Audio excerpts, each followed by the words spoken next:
Hi there. I'm your creature substitute teacher VTuber, Scald. You want to talk about vampires? Now, every once in a while I'll make a video like this because someone's interested in learning about werewolves or vampires, and I thought, why not actually edit and publish one of these? So here we are. And today, we're talking about vampires. So sit back, relax, let this play in the background, and carry on with your life as I endlessly ramble about monsters. I mentioned in the build video that vampires are an amalgamation. At least the modern ones are. See, when Bram Stoker made his titular Dracula, he combined so many tales of the undead. If you're ever wondering why his powers are strange, varied, and, let's be perfectly honest, overpowered, that's why. Because Dracula was just a combination of some very powerful creatures at the time. Quite frankly, the mods are sick of it and have been trying to buff the werewolf builds ever since. At their core, modern vampires are a collection. Stories of the undead, stories of powerful nobles, and a healthy dosing of fear. Things that we don't understand, things that we didn't know, and all the chthonic things that go bump in the night. So we may as well begin with the simple undead. Now, there are many creatures that have the moniker of vampire, or what we now call a vampire. We have the Jiangshi, the hopping vampire, creatures that could hunt you by your breath. They would drain the life from your very soul. They would have to stop and count every grain of rice if any fell around them, which is the way you'd get away. You'll find that vampires always have strange rules tied to them. What they can and cannot do, what they must do. And these are the only ways by which you can survive an encounter. But the Jiangshi are often servants of more powerful magical masters. They are not the aristocratic, the suave, the counts and the countesses that we're used to for modern vampires. And many vampires follow this route of being particularly powerful undead. Let me tell you a story. Imagine you're in Ireland, long ago. It's rainy, it's overcast, the food's incredible, and the music is twice that. Basically, it's nearly perfect. Except for this one guy. This man is a horse thief, known for thieving horses, and one day he was caught mid-thefting. They did not seem to care for this man, because once he was caught, he was immediately sentenced. I'm not sure what words I can and cannot say on this platform, but I think you know what's gonna happen here. He was hung until he was not there anymore. You know what I'm trying to say. Again, I need to Google the restrictions on this site, because if I have to just say unalive for everything, I'm gonna lose my damn mind. Anyway, he was hung by the neck until unalived, and then put in the ground. They really didn't seem to care for him because it was a very shallow grave, and they all went back to their lives after that. And later that night, so did he. You see, they didn't quite end the story as they thought they did. They merely choked him out, which quite frankly some people pay for nowadays, so... Anyway, he woke up in a terrifying state, crawled out of the earth, and walked back into town, very confused, as was everyone else in town. And much like when a large group of people get confused about anything, they quickly got angry. They did the full mob justice thing, and, well, come the morning, he was not there anymore, and they did it right this time, and they were very sure to make sure they did it right this time. He was decapitated, his head turned to face the rising sun, a stone placed in his mouth to keep his jaw from fully closing, an iron padlock on his toe, and a cage around his grave. You see, when they really want someone to stay down, they really want them to stay down. The wildest part is, this was not the first or last time this happened. To him it was. You know, it was very effective the second time they did it. It stuck. But rituals like this have existed for a very long time. The idea of binding a soul, a potential undead, so that it could not rise again. Many of you have heard the story of Oedipus, that guy who was ahead of the curve with the whole mommy thing. Story goes that when it was prophesied that he would lead to the end of his own father, the order went out to take a small, tiny baby and take it out in the woods and make sure it didn't come back, and to make sure that not even his angry, vengeful soul could make it back, either home or to the underworld, to inform the Furies of what happened. Because offing family is a big no-no in Greek mythology. They wove a chain through his heel, so that the soul would be bound in place and could not leave, and rise again to haunt them. This is actually one way they were able to figure out it was him later on, because the grown man walked with a limp because of the damage to his heel. There are many practices like this around the world, varying in intensity and what they do with the bits. Why, here in America, in some of our earliest days, we had our very first vampire. To make a long story short, long ago, in the early days of America, a sickness was sweeping through a town. People were afraid. They didn't know why this was happening, why no one was getting better, why it kept spreading, and how. Because medicine is a scary thing. When all the rational things no longer seemed to work, as people do, they turned to the things they couldn't explain. This ended with the belief that one of the earliest victims, I believe a girl by the name of Mercy Brown, must be a vampire, must be some undead abomination. When they went to check her, they found that her heart still contained blood, as did her liver. And she didn't look nearly as dead as they thought she should. Now, the fact that this was in a very cold climate, the fact that the bodies were being stored before they could be buried, and were, in a way, rather well preserved in this situation, was lost on them. And I know we all look back and we joke and we laugh about people doing silly and stupid and scared things in the past, but when you are losing everything you know and love, when the worst is happening every single day around you, and when you are truly scared of something you do not understand, fear tends to take the rationale from your choices. So, the very desperate decision was made to take this heart with blood, to take this liver also with blood, to burn them ritualistically and mix them into a potion, and in so doing, they would end this curse, that she would no longer rise in the night, as some people had claimed, possibly seeing something paranormal, or also very likely suffering from hypnopompia and hypnagogia, seeing things in fever dreams, and attributing it to something they couldn't quite explain at the time.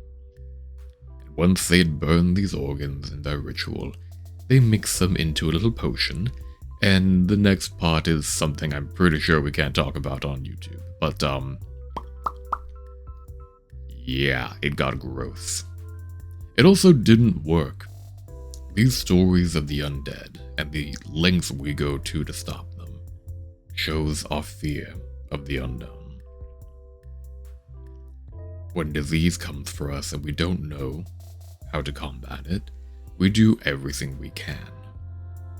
Metaphoric, symbolic, ritualistic, what have you. Because at the end of the day, the thing that scares people the most is people. That's hardly a surprise, really. Fear of zombies comes from fear of overpopulation. Living in a city, seeing how many people are out there, and realizing that all you need is for each and every one of them to become incredibly desperate and need something like food, and you all to be scrambling and rushing for a very limited resource. Not a surprise that many people are afraid of them. Werewolves are a fear of the animalistic side, the throwing away and casting aside of humanity and all the things that we use to differentiate ourselves from the natural world and from animals. The writer of Attack on Titan once put it best. He claimed that the inspiration for his titular Titans was an experience he had with a drunken man one night. He found a very large man who was incredibly inebriated, and when he tried to talk to him to get him to go home, the man easily picked him up off the ground and shook him. He tried to reason with him, he tried to talk with him, but all he saw was a goofy grin and no recognition behind those eyes. There was no thought, no consciousness, but he still had the appearance and power of a man. Just none of the sympathy. It is incredibly terrifying and alien to see something that looks like us and could act like us and live as us but is not held by those same laws. Modern vampires are a fear of nobility. People who are more powerful than us and can get away with almost anything because they seem to have power and resources that we can only dream of. They can command others to do their bidding, and people are often forced to work in opposition to their own self-interest, even made to do terrible things at the behest of another. For example, there is Countess Elizabeth Bathory. She was an incredibly powerful and influential woman.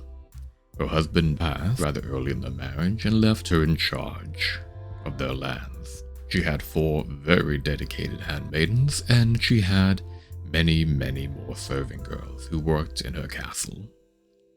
The only problem was that they tended to go there for work and then never leave. The story goes that, hi there, breaking character for a moment, this is trigger warning for blood, like lots of it.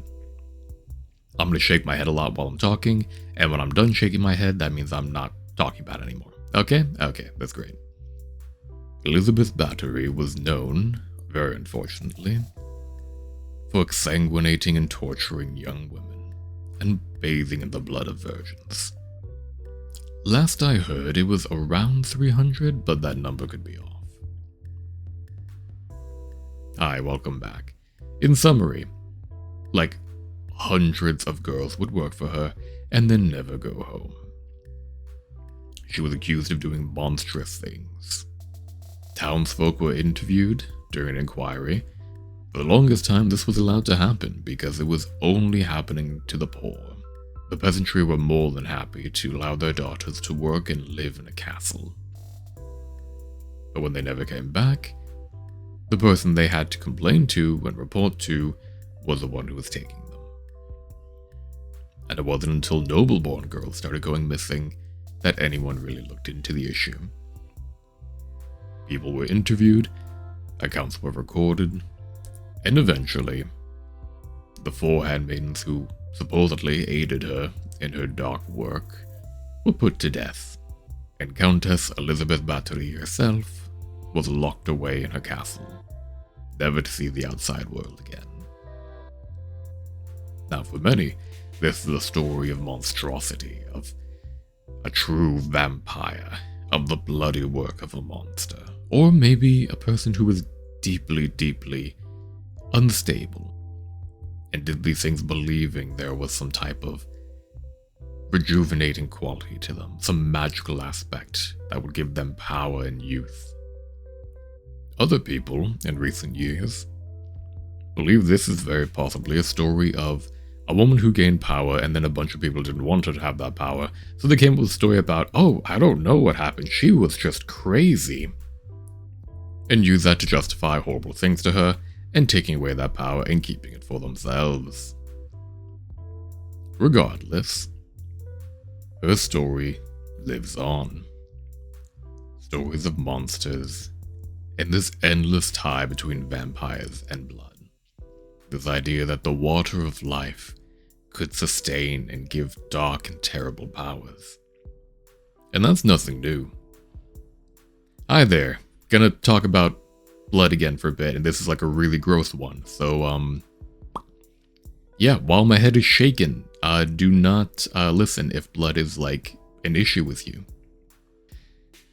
It was a very unfortunate practice that if an individual was going to be beheaded at a guillotine, some people, particularly those with epileptic seizures, would be able to pay to sit in the front row.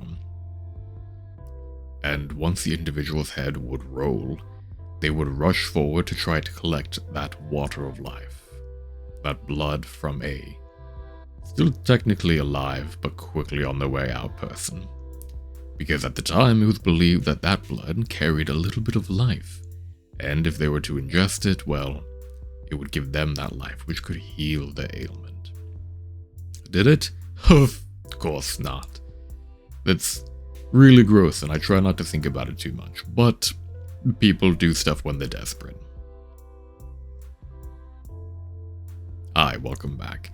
Long story short, people do very unnerving things when they're desperate. And blood is often tied to the idea of a life force, of energy. Now, I've talked about the undead, I've talked about nobility, and I've talked about blood. Time to mash them all together and talk about the man of the hour, Vladimir Dracul Tepesh. Vlad III. Vladdy Daddy, if you're one of those people who's really into it. Bram Stoker's Dracula helped to modernize the vampire, and by modernize I mean kind of set the stage for what people view as a vampire. Collecting all these ideas, putting them together, and creating one creature that helped to bring about a new lore. A creature that could crawl on walls, commune and command animals, see in the dark, would burst into flames when the sun hits them. Except they wouldn't. Yeah. Fun fact, folks. Dracula did not burn up in the daylight. During the daytime, it would drain his powers, and he was more paralyzed in his coffin than anything. But it would not burn him, as we so often see in everything from horror movies to Marceline in Adventure Time. No, burning in the sun came from Nosferatu, which, fun fact there, came about because the director wanted to make a Dracula movie and couldn't legally get the rights. So instead he decided we have Dracula at home and made Nosferatu, that famous character that gave us things like burning up in the sunlight and that classic Nosferatu line, "Mounts on it. Crazy style, Dio." God, I'm getting too many layers of references and no one's gonna get this. Anyway, it's another perfect example of how modern vampires are just a combination of stories. A synthesis, God, that's an awful word for people with a lisp, of so many tales of the undead that even creatures that are meant to be modern vampires keep adding on to that lore. But we've talked about several different inspirations and different stories and examples of vampires leading up to Dracula. Let's talk about the guy himself. Dracula is a Slavic interpretation of the word Dracul, meaning son of the dragon. And the dragon is a term given to people of that region who were particularly brave and aggressive, is the nicest way I could put that. Fun fact, again, I keep saying that, both Dracul and Pendragon mean the exact same thing. It's wild to think that both King Arthur and the feared Impaler carry the same moniker. Yet because of their tales and how they're interpreted, they have very different meanings, with one denoting power, nobility, and a little touch of magic, and the other one, in modern Romania, literally meaning the devil. Vlad III, in his early days, was one of those raised in another kingdom as a hostage sort of thing in the Ottoman Empire. As time went on, he tended to get kind of a grudge, both for that and also losing his brother and father later in life. He was hyper-aggressive, did not seem to know mercy, or at least have any to spare for his enemies, and of course was incredibly famous for his inventive punishments and the whole impaling thing. His hyper-aggro way of handling people he didn't like helped to shape the way Europe would turn out, and would inspire fear from generations to come. And one day, when Bram Stoker was on vacation and had plenty of time to peruse a library, he found so many stories that he could all fit together and make his OC character. And like everyone's OC, it was edgy as hell and totally OP. Dracula was a monster, but he was one that people weren't quite familiar with at the time, because he was charming. He was intelligent. He wasn't a salivating monster just running off into the wild every moment, uncontrollable in his power. He was not mindless. He had ambition. He had goals. He had things that he wanted and was going to make damn sure he got them, even though, it's kind of really problematic. But that's a story for another day. He was a new breed of monster that has helped to inspire countless tales of vampires going forward. Dracula took many, many different undead, from dangerous creatures of folklore, from Chthonic examples of disease manifest around the world, and to the tales of the cruel and near mad with power, and brought them all together into one very well-dressed package.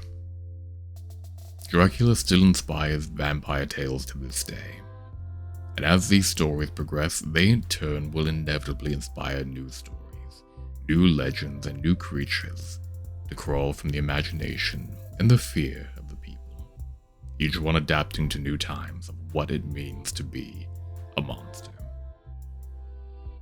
Well, if you're still here, thank you for listening. Hope you had a good time. If you have any questions, feel free to leave them in the comments below, and I'll get to them as soon as I can. If you have any suggestions on future videos or topics you'd like to hear about, let me know. I'm always more than happy to talk about mythology. Good luck and have fun out there.